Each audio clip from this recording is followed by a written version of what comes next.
Bonjour et bienvenue sur cette nouvelle revue d'actualité. Au programme, malheureusement, des nouvelles peu réjouissantes à propos d'églises vandalisées, mais nous verrons aussi une très belle nouvelle, porteuse d'espoir, et qui est comme un pied de nez à toutes ces personnes qui vandalisent les églises. Et pour finir, nous aborderons une réflexion très importante qui est sous-estimée par la majorité et qui pourtant détermine ce que sera notre vie de demain. C'est parti.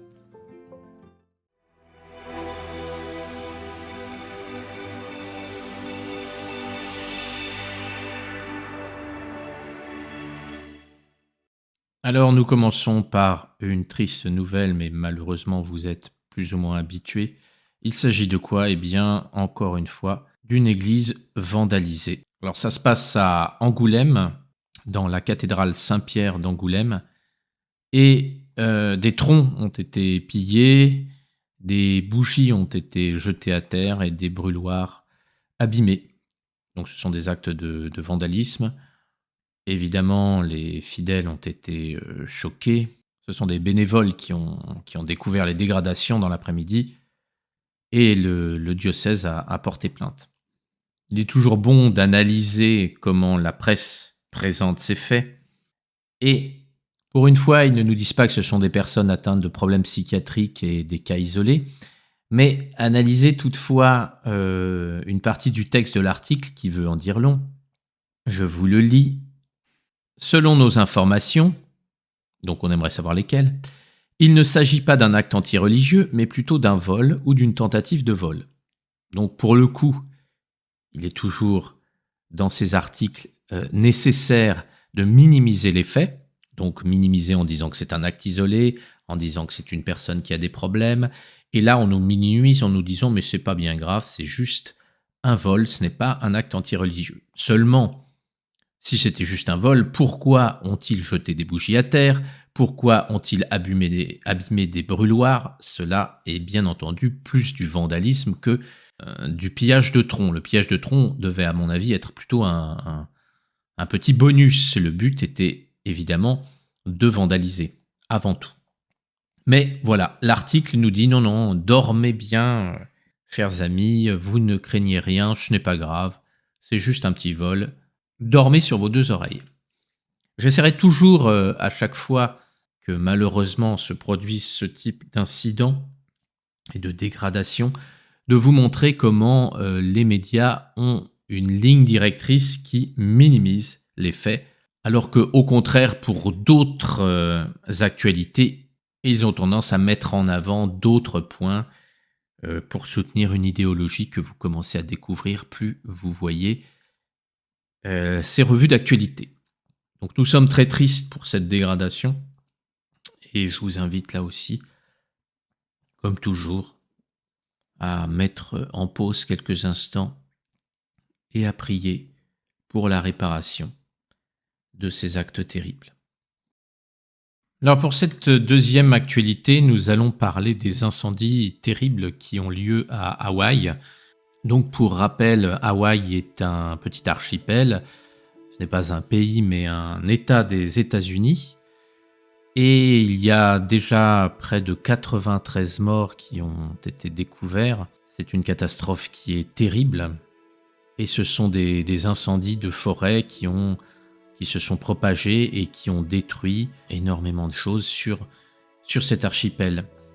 Alors pourquoi est-ce que je vous parle de ça? Eh bien parce qu'il s'est produit ce que l'on peut qualifier de miracle, puisque alors que la ville de Lahaina était ravagée par les flammes et que tout était quasiment détruit, tous les bâtiments ont été brûlés, eh bien au milieu de ce désastre, il y a une église, donc l'église catholique de Maria Lanakila, qui est toujours debout. Et l'article nous dit que c'est comme si cette église avait été complètement épargnée par les flammes. Alors je vous laisse voir les photos aériennes, et effectivement vous allez voir que tout est détruit, mais l'église, elle, n'a pas brûlé. Pour le révérend Terence Watanabe, ce n'est ni plus ni moins qu'un miracle. Il a déclaré: quand nous avons vu les nouvelles et vu le clocher de cette église s'élever au-dessus de la ville, C'est un spectacle formidable à voir. Donc cette église s'élève comme un symbole d'espoir après cette terrible catastrophe. Alors évidemment, vous aurez toujours des sceptiques qui vont vous dire que oui, mais l'église était en pierre, les autres bâtiments ne l'étaient pas, etc. Enfin, quand vous avez un incendie qui ravage tout, tout brûle. Et si vous suivez cette chaîne et ces revues d'actualité, vous savez combien d'églises brûlent, hein. Malheureusement, comme du papier. Et on nous dit là, en revanche, que c'est normal. Donc les sceptiques vont nous dire que c'est normal quand les églises brûlent. Et quand elles ne brûlent pas, ils vont vous dire aussi que c'est normal. Donc vous voyez, encore une fois, les matérialistes ne soutiennent qu'une idéologie et elle va toujours dans leur sens. Eh bien moi je trouve cette nouvelle très réjouissante. Et quelque part, n'est-ce pas là un pied de nez à tous ces incendies d'églises ? Puisqu'on le voit en France et même de par le monde, beaucoup d'églises brûlent. La presse nous dit que ce sont des cas isolés, que ce sont des erreurs. Voilà, c'est un mégot qui tombe sur... Comme à Notre-Dame, vous savez, ça faisait pas 10 minutes que l'incendie était démarré, qu'on nous donnait déjà toutes les explications. Eh bien, n'est-ce pas là, justement, un pied de nez pour nous dire que lorsque des incendies terribles se propagent, que l'Église, elle, reste debout et ne brûle pas. Et que lorsqu'elle brûle, c'est parce que des mains humaines ont décidé de la faire brûler. Des mains, devrais-je dire, plutôt même sataniques qu'humaines. Voilà donc, malgré ces terribles incendies qui ont lieu à Hawaï, et là aussi on peut encore une fois avoir une pensée, une prière pour toutes les victimes, parce que ça doit vraiment être terrible que de mourir dans un incendie, terrible que de voir tous ces biens brûlés et ne plus rien avoir. Eh bien, pensons à ces personnes et au moins elles auront la possibilité d'aller prier dans cette église. Et c'est une petite lueur d'espoir dans ces très grandes difficultés. Pour la partie réflexion cette semaine, j'aimerais vous parler d'un point capital, mais qui est souvent sous-estimé. Ou alors beaucoup de personnes disent « Ah oui, non mais je sais, je connais ». En général, quand on dit ça, si on n'a pas mis en pratique, c'est qu'on ne sait pas. La théorie sans la pratique, ça ne reste que de la théorie. De quoi s'agit-il ? Il s'agit de nos pensées. Nos pensées sont un cadeau divin, puisqu'elles nous permettent de créer quasiment tout ce qui va se dérouler dans notre vie, bon comme pas bon. Et c'est ce qui fait vraiment de nous des enfants de Dieu, c'est la capacité que nous avons à penser et à avoir des pensées créatrices. Puisque Dieu est créateur et que nous sommes à son image, nous sommes aussi créateurs et la pensée aide à créer. Alors, on entend beaucoup de choses par rapport aux pensées. La plupart des matérialistes, des sceptiques vous diront que la pensée n'a que très peu d'influence dans la vie, que c'est qu'un influx nerveux dans nos synapses, dans nos neurones, et que ce n'est que la conséquence du hasard en fait, puisque nous-mêmes, selon les matérialistes, nous ne sommes que le fruit du hasard, et donc nos pensées sont le fruit de ce hasard, sont les conséquences de la création de nos corps. Alors qu'en fait, c'est tout à fait l'inverse. Ce sont les pensées qui ont réussi à modéliser, à modeler le monde matériel. Donc l'importance de nos pensées est capitale. Pourtant, la majorité se dit oh, « j'ai pensé ceci, j'ai pensé cela, il ne se passe pas grand-chose dans ma vie, donc ça prouve que les pensées ne servent pas à grand-chose. » Alors qu'en fait, c'est que dans le monde matériel, les choses prennent un temps différent. Quand vous êtes dans le monde divin, si vous pensez à quelque chose, cela se crée instantanément. Mais dans le monde matériel, il y a des délais. Moi, j'ai beaucoup appris sur ces délais depuis que j'ai un potager, puisque en essayant de faire croître mon potager, je découvre des lois. Et la première loi, c'est que quand vous plantez une graine, eh bien, elle ne pousse pas tout de suite. Il faut l'arroser, il faut s'en occuper, il faut désherber. Et au bout d'un moment, elle finit par pousser, puis par devenir un arbre, un légume, etc., etc. Mais au moment où vous plantez la graine, que l'on pourrait comparer à une pensée, eh bien, rien ne se produit. Donc on peut en conclure effectivement que les pensées n'ont pas d'impact. Alors qu'en fait, eh bien, celui qui n'aura rien semé quand viendra le moment de la moisson, il n'aura rien, alors que celui qui aura semé, évidemment, des très bons légumes, il aura de quoi manger tout l'hiver. Et il récoltera et il sera dans l'abondance. Pour nos pensées, c'est pareil. Mais certains, au lieu de ne rien planter, ou au lieu de planter de bons légumes, vont planter des ronces.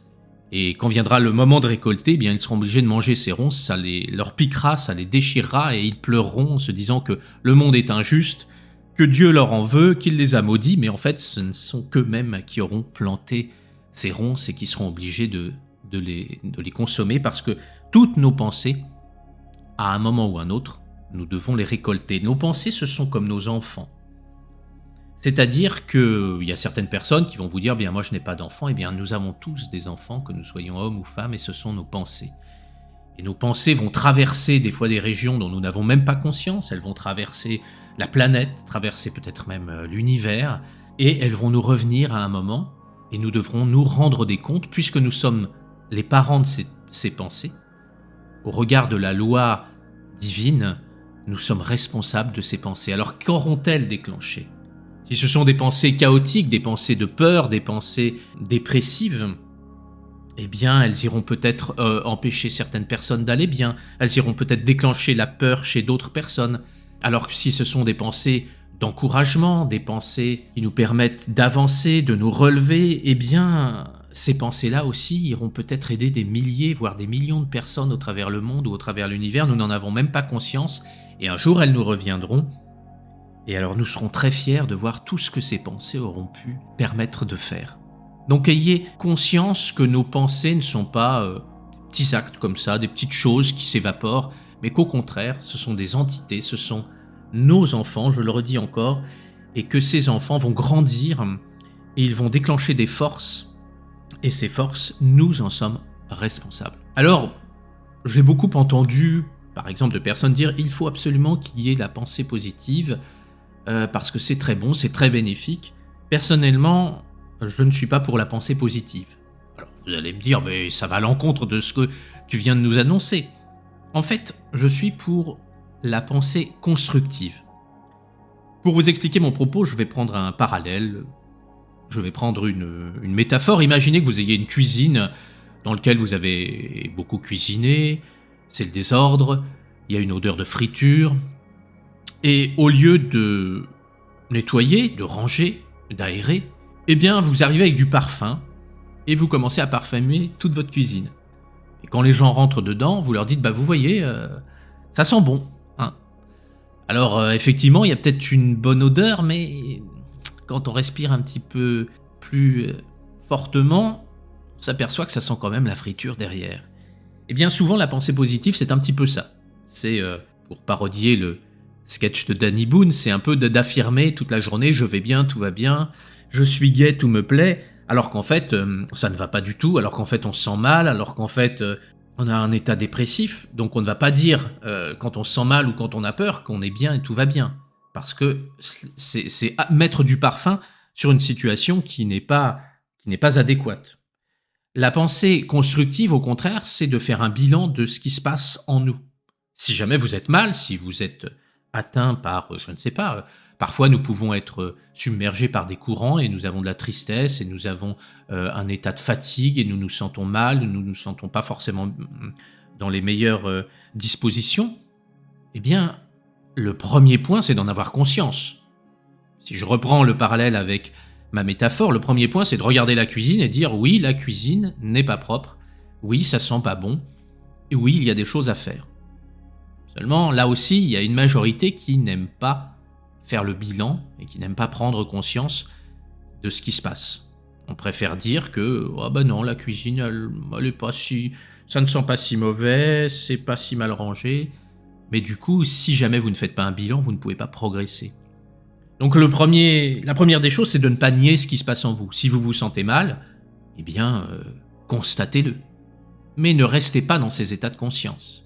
C'est là aussi ce que font certains, c'est-à-dire que on vous propose de prendre conscience que vous êtes mal, mais après on vous dit juste de rester dans ces états de conscience-là. Au contraire, il est très important de ne pas les laisser vous envahir. Mais pour pouvoir changer les choses, il faut déjà en avoir conscience. Donc prenez conscience si ça va mal, parce que souvent une émotion ou une pensée négative peut être là tout simplement pour vous faire prendre conscience de quelque chose. Donc il est très important d'écouter ce que ces sensations difficiles vous disent, et ensuite de les changer. Alors vous remarquerez que pour les changer, je vous parle souvent de la volonté de Dieu, c'est parce que la volonté de Dieu, ce sera toujours quelque part la meilleure pensée qui sera en adéquation avec vos besoins du moment. C'est un peu comme si vous aviez un expert qui arrivait, qui analysait toute la situation et qui disait précisément tout ce qu'il fallait faire. La volonté de Dieu, c'est exactement ça. C'est pour ça que vous pouvez faire vos propres expériences, de dire moi je préfère faire ci, moi je préfère faire ça, je préfère aller dans tel sens, vivre telle vie. Vous en avez tout à fait le droit puisque nous avons notre libre arbitre. Mais vous remarquerez, au bout d'un certain temps, que les plus sages décisions sont toujours celles qui sont en adéquation avec la volonté de Dieu. Parce que la volonté de Dieu, ce sera toujours ce qui sera le meilleur pour vous et pour l'humanité. Alors parfois, ça va à l'encontre de vos désirs. Vous diriez, vous pensez peut-être, tiens, mais moi j'aimerais bien, je ne sais pas, rentrer dans telle société, et puis ça ne se fait pas, parce que vous avez demandé la volonté de Dieu, et peut-être qu'en fait, dans cette société, vous auriez vécu des moments terribles, et vous auriez perdu votre bonne humeur, votre joie, et vous seriez devenu déprimé, et peut-être que la volonté de Dieu vous a empêché de rentrer dans cette société qui était pourtant en vogue et que vous rêviez de travailler pour. Donc tout ça pour vous dire que nos pensées sont très importantes. La pensée constructive, je résume, il s'agit déjà de prendre conscience de ce qui se passe en nous. C'est pour ça que c'est très important de savoir ce qui se passe en nous, et de nos jours, personne ne prend du temps pour ça. Dès que par exemple vous êtes, je ne sais pas, dans une file d'attente, dans un embouteillage, tout de suite, on sort son téléphone, vous êtes en train d'attendre au supermarché, pof, vous allez sortir votre téléphone, vous allez appeler un tel, et vous ne savez même pas dans quel état vous vous trouvez. Et beaucoup de personnes sont parfois des semaines et des semaines avec des pensées horribles, des pensées noires, et n'en ont même pas conscience. Voire même, j'ai rencontré certaines personnes, je les voyais la tête en l'air, je leur disais « mais à quoi tu penses ?» Je ne sais pas. Donc vous voyez que si vous ne savez pas ce qui se passe en vous, vous êtes la proie de forces plus élevées, plus puissantes on va dire, parce qu'elles ne sont pas forcément plus élevées. En général, elles sont plutôt plus sombres, et qui se disent tiens, voilà une personne que je peux exploiter puisqu'elle ne sait pas ce qui se passe en elle. Et vous êtes un petit peu comme une vache qu'on vient traire, mais on vient traire vos peurs, on vient traire vos pensées noires pour que cela nourrisse certaines entités très négatives. Donc il est toujours important de savoir où vous en êtes, de ne pas nier le fait que parfois ça va mal, d'essayer de comprendre pourquoi, et là d'utiliser une pensée qui va construire, et pas une pensée qui rajoute du parfum, comme on l'a vu dans l'image tout à l'heure. Donc on prend un exemple, vous vous sentez mal un matin, alors que pourtant il n'y a pas de raison, prenez conscience de la difficulté que vous avez, et puis liez-vous à des forces célestes, liez-vous à votre ange gardien, demandez-lui de l'aide en disant comment faire pour transformer cet état négatif en un état lumineux qui puisse servir la volonté divine, toute l'humanité et moi-même. Voilà un exemple de pensée qui vous aidera toujours dans tous les cas de figure, parce que cette pensée ne nie pas ce qui se passe en vous, parce que cette pensée vous relie aux forces célestes, aux forces divines, et ces forces divines vont vous aider à transformer peut-être du sombre, peut-être du noir, peut-être du nauséabond, en une pépite d'or. Et vous remarquerez que dans la nature, c'est souvent ce qui se passe.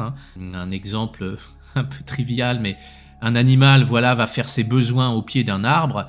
Normalement, c'est un peu comme si nous, on recevait une insulte de la part de quelqu'un.